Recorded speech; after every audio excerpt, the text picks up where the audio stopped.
I wake up every day roughly around 7 AM, as it's the time my alarm for my morning dose of medication goes off. I usually have to make sure I take them by around 9 AM, otherwise I'd end up with a migraine, which certainly isn't pleasant. Being diagnosed at 10 meant that I didn't really feel too affected by my epilepsy, as there wasn't much restrictions based on what I could do for my age anyway. It's only as I've gotten older, around 13, 14, that my independence was affected. Till I was about 21, I was switching between several different types of medication, mostly as going through puberty changed the chemical balances in my body, but also because I was becoming used to the drugs and the dosage I would be on at the time.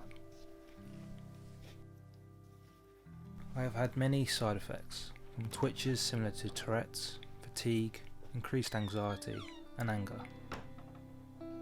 In the last year, running has been my outlet, both physically and mentally.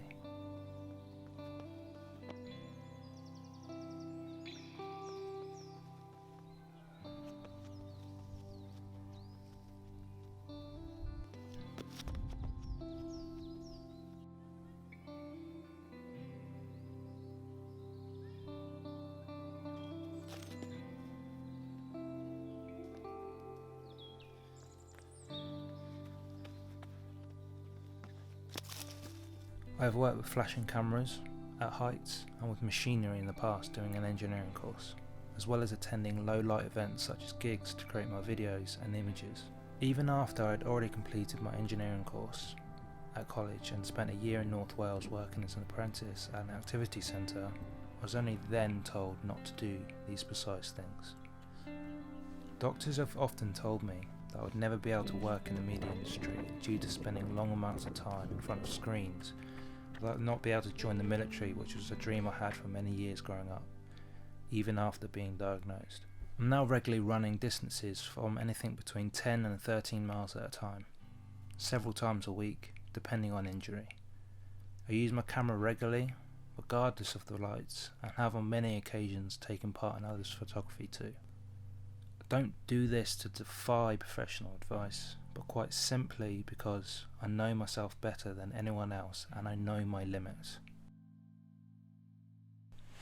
I've also recently been warned against taking hot baths or showers, as it may cause a seizure, as well as not to do this with the bathroom door locked, just in case. Although, I would say this is 16 years too late. You soon learn that if you lived by every piece of advice someone gave you, you wouldn't be able to grow and become who you are. At first, I thought my epilepsy stole my identity and defined me, but now I have stolen my freedom back. I have travelled solo for 10 days to Iceland and spent a month around Southeast Asia with a group I had never met before. I filmed live events, photographed in a room full of flashing lights, and launched myself down a mountain backwards.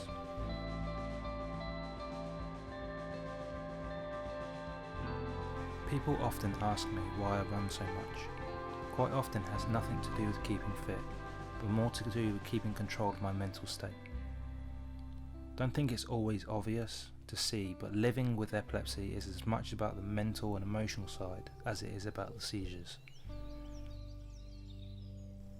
The conclusion I have come to is that people, whether they be official like doctors or friends and family, will often tell you not to do something because they haven't tried it themselves, or that they do not fully understand the weight of the limitation for that individual.